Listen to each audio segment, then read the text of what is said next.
Well, hello again. So we are looking at the last part of chapter one. This is kind of talking about terminology, body terminology. So we're going to look at some different ways to make sure we communicate with the people that we want to communicate with that might not be in the room. So first thing we have to understand is there is a standard set point called anatomical position, right? Anatomical position is standing upright, feet flat on the floor, arms down by my side with my uh, palms facing forward. Again, head facing forward, chin level. That is considered anatomical position. That is standard. So no matter what I am doing, if I'm going to be trying to communicate with someone, it doesn't matter if I'm trying to describe something on a patient that's all twisted and kind of laying awkwardly in my mind, I have to unravel them in anatomical position. And so this is what anatomical position looks like. This is a picture that comes from the integumentary system that we looked at before, but this is anatomical position. Standing upright, feet on the floor, arms down by my side, palms facing forward, head facing forward, chin level.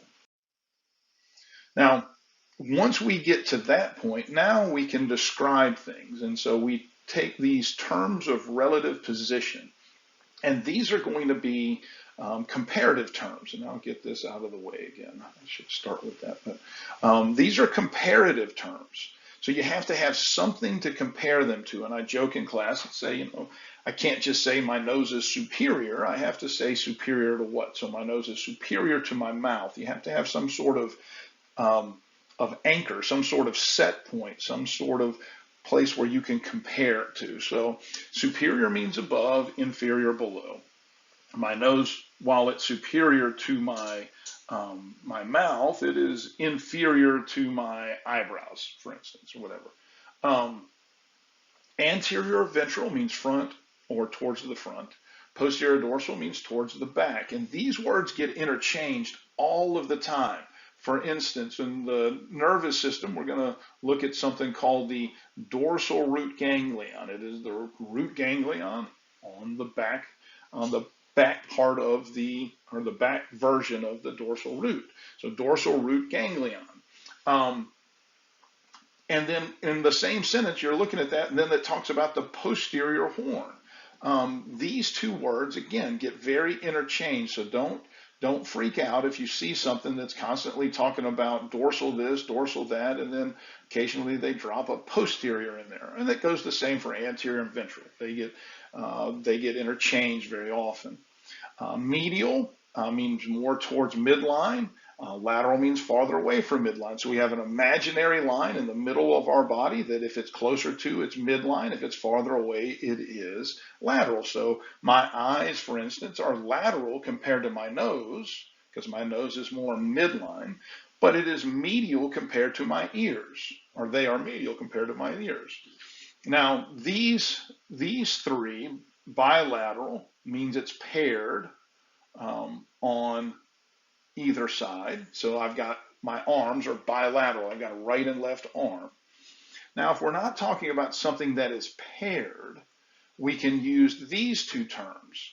So ipsilateral means it's on the same side. So I've got a right arm and a right leg. Those are ipsilateral. If I am talking about things that are on opposite sides, that's contralateral. So my right arm and left leg, you see, they're not paired. So contralateral kind of is a general idea of being on opposite sides. But if we're talking about things on opposite sides that are paired, that's bilateral. Then we talk about proximal and distal. Now, these refer to things that are in the appendage, so the arm and quote unquote the leg. And the point of attachment is the point of attachment of the trunk. That's the reference point, kind of like midline is to medial and lateral. The attachment point of the appendage is the set point. So we're talking about the arm, it's the shoulder. If we're talking about the leg, it's the hip. So if something is closer to the shoulder in the upper appendage, it is considered proximal. If it's farther away, it is considered distal. So I'm going to say this, and again, just think about it before I tell you what the answer is. But if I asked you a question and said, my elbow is what compared to my wrist? So we're talking about a set point of the shoulder. So the question is, my elbow, it is, what is it? Is it closer or farther away to my shoulder than my wrist? So my elbow compared to my wrist is proximal because it is closer. If I'm talking about my legs, if I have something and say, all right, so is my ankle my ankle is blank compared to my knee. Since the attachment point is the hip, and I'm saying my ankle is what compared to my knee, if I look at my ankle, it is farther away from my hip than my knee. So my ankle is distal compared to my knee. And then the final one here, superficial and deep, is more superficial is closer to the body surface, deep is more internal. So for instance, in this I used in class, my ribs can be called superficial if I compare them to something like my lungs, because they are closer to the surface than my lungs, but they are deep compared to my skin because they are farther inside than my skin is. So the next slide is going to be a picture, I hope. Yeah, it is. And this is showing them. Now, again, the one that seems to give students the hardest time is this proximal and distal. And just remember, the set point is the shoulder or the hip. Now, we also divide the body up into planes. And sometimes there's another part that's called sections, and we'll look at that. But the first one are planes, even though it says section.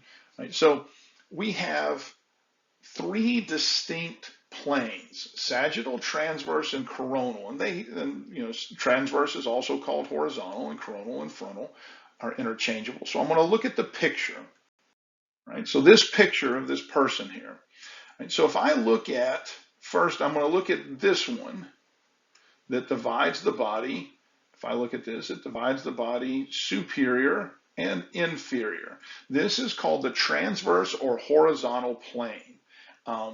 And again, it can be anywhere along the body. If I have plantar fasciitis, which is a problem at the bottom of my foot, if I want to take a MRI to check it out, I can have a transverse or horizontal plane way down here just to look at it, or way up top. It can be anywhere along the body as long as it divides the body superior and inferior. And as you can see, it is flat, it is level, it is straight across.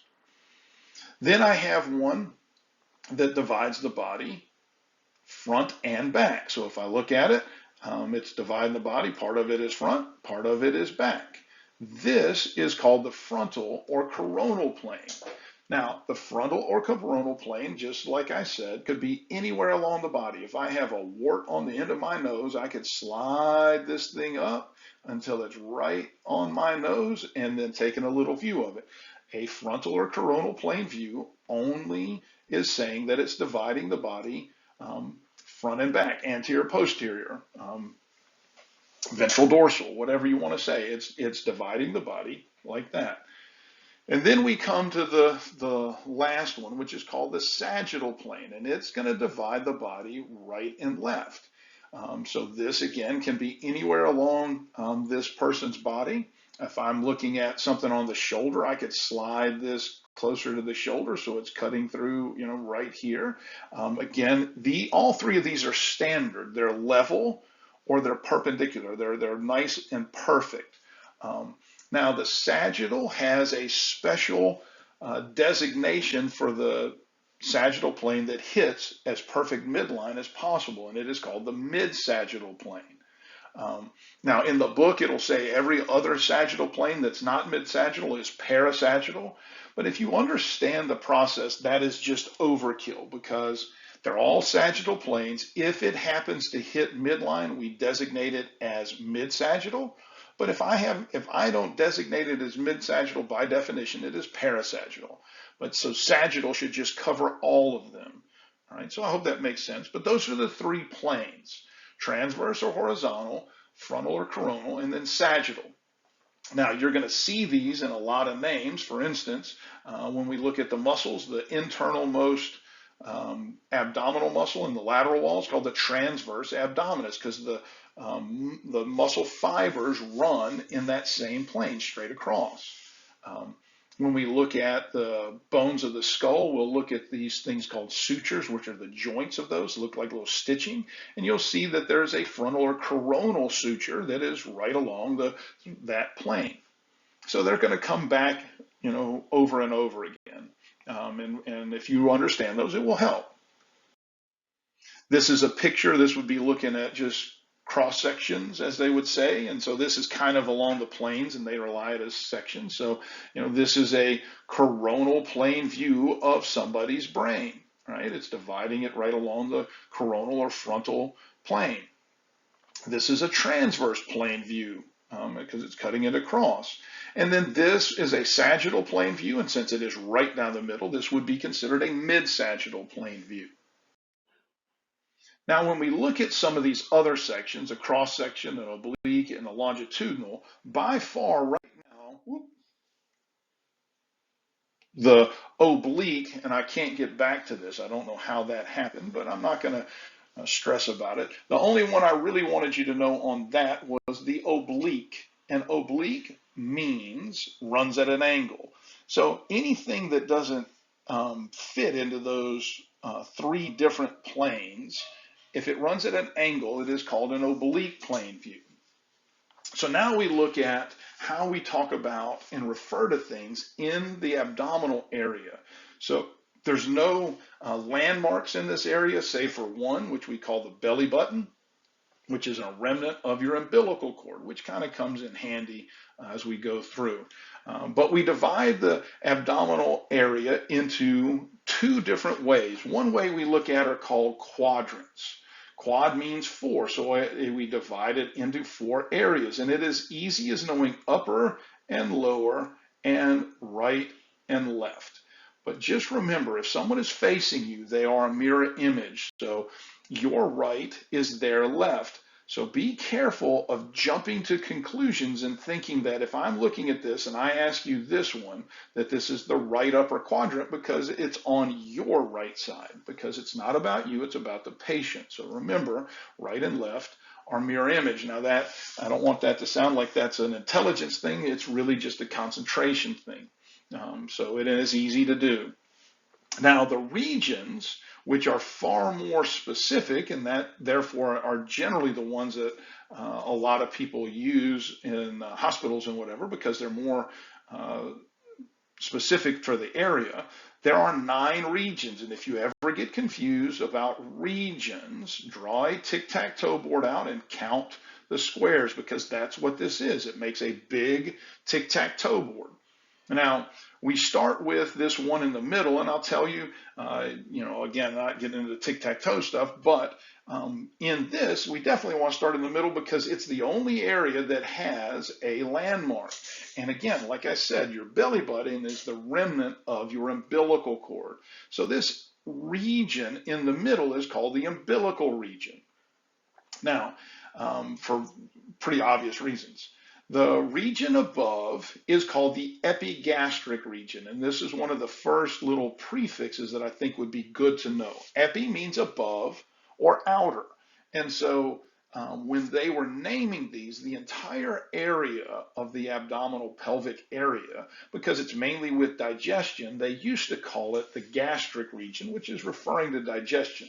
But right now, for whatever reason, that has been designated to really mainly about the stomach. But when they were naming this, that was just about this entire region. So the epigastric region is the region here above this in the middle. Now, this one below it, this book calls it the pubic region, which is 100% correct. And we all probably can figure out why it's called the pubic region. But it also has another name. It can be called the hypogastric region.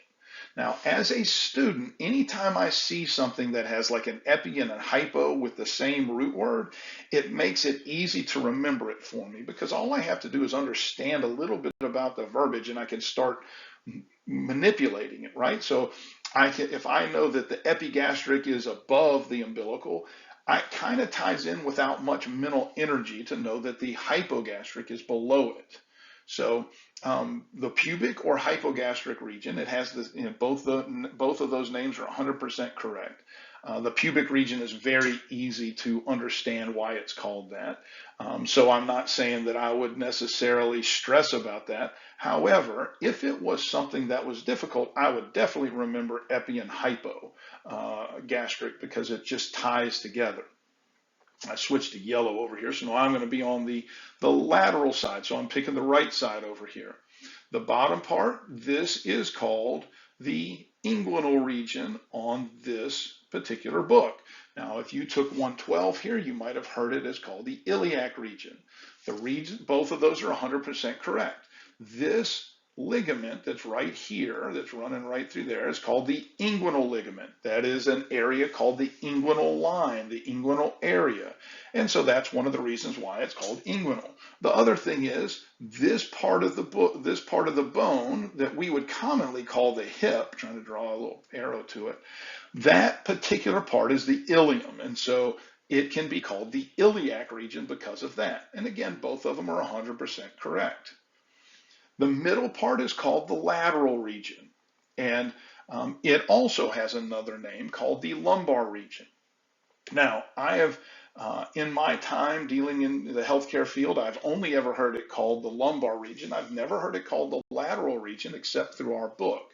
But even in 112, in the McGraw-Hill book for basic human anatomy and physiology, I believe they still call it the lumbar region. But either way is correct. I'm just letting you know. The issue is there's nothing really in this area. There's no bones or anything, so they tie it in with the lumbar spine, which is in the middle. I think that there was a failed attempt to call it the love handle region, but I guess it got voted down. But anyway, it can either be lateral or lumbar region. And then my absolute most favorite is this top one, the hypochondriac region. Now, most of us might know what the common definition in today's world is of a hypochondriac. It is someone who is constantly complaining, someone who's always sick, and just constantly moaning, so to speak. But the word actually means below, hypochondriac, which means cartilage area. So the ribs in this area are mostly cartilage. And so that's where the name comes, the lower cartilage area. Now, the thing that I find pretty fascinating is that the way that this word has morphed into what we think today comes from actually the ancient Greeks who named this. But back in those days, when people were important people died, they would pay professional mourners. And they would go around and kind of what we would quote unquote call belly aching. They would hold their sides and moan, oh, oh. And they would call them hypochondriacs because they would hold the hypochondriac region. And it morphed into today's idea of a hypochondriac being someone that complains all the time. And again, I just find that pretty fascinating. But those are the regions. There's 9 of them. Again, if you get confused about how many on the regions, all you have to do is draw a tic-tac-toe board and count the squares. And then we end on this picture. And I will tell you, I think this is probably the most important group of things that you can grab a hold of in all of 210 or 211. If you're studying anatomy and physiology just in general, because this is the framework of how to speak. We just said that this little area right here was the inguinal area. Well, that in the middle of it is the inguinal region. And so that's, again, kind of where we get the term from. But we have all kinds of them in here. But I'm not going to go through and point them out. You need to know them and you need to study them. The more, if I just sat here and pointed these out over and over again, it really wouldn't do you any good. You need to study them. I will point out a few things that I think are important. The first one is I talked about how this lower appendage really isn't referred to as the leg. And the reason being, the leg, scientifically speaking, is simply the area between the knee and the ankle. That is what science calls the leg. The part that is above the knee to the hip is called the thigh. And the joke is that even Colonel Sanders gets that right. You know, that if I'm going to say the leg and I'm trying to be scientific, I am talking about this area. Now, the other thing I want to point out, and it's kind of in the same area that we're looking at here, that there are a few things that are kind of confusing. This part that we call the leg is in Greek terms called the curule, and it is anterior, posterior, front and back, all the way around from below the knee to above the ankle. This area is called the curule. Now, if I look at the posterior side, there is a larger part here that is where the muscle we commonly call the calf is. We will learn when we get into muscles. This is called the gastrocnemius. But this little area that is a little bit more pronounced is specifically called the sural. So it's kind of weird that posterior, where we see the calf, that's called the sural, and that is part of this larger area called the curule. So it can get a little bit confusing, but in the grand scheme of things, you will probably recognize a lot of these anyway. I mean, if we're talking about, you know, let's say the knee, we're going to see the knee is the patellar region, the patella. And you're going to see that the nerve, the bone there is called the patella. There's ligaments and tendons called patella ligament, patella tendon. You'll see that the heel, the calcaneal, this is the bone there is called the calcaneus. There's a ligament, or there's a tendon there called the calcaneal tendon. You know, the wrists is the carpal. You've probably heard of carpal tunnel syndrome. There's a group of bones there called carpals. So as you're going through, you're going to see that this ties in the acromial, which is the point of the shoulder. When we look at the bones, there's the bone that we would commonly call the shoulder blade, has a little part that projects out that is the bony part of the point of the shoulder, and it's called the acromial process. So if you know that it's the acromial means shoulder, you know that it's the shoulder bone, the shoulder process that's coming off of it. The mental is the chin. That is the area of the chin is called the mental. The most common name for a hole in a bone is called is a foramen. So if I said, oh, I've got two holes in the bone right next to the chin, you could make an educated guess that they are the mental foramen. The upper part of the arm is called the brachial region, front and back, anterior, posterior. We're going to see two large muscles here. One of them has two heads, one of them has three. They are called the bicep brachii and the tricep brachii, which literally means two heads in the brachial region, three heads in the brachial region.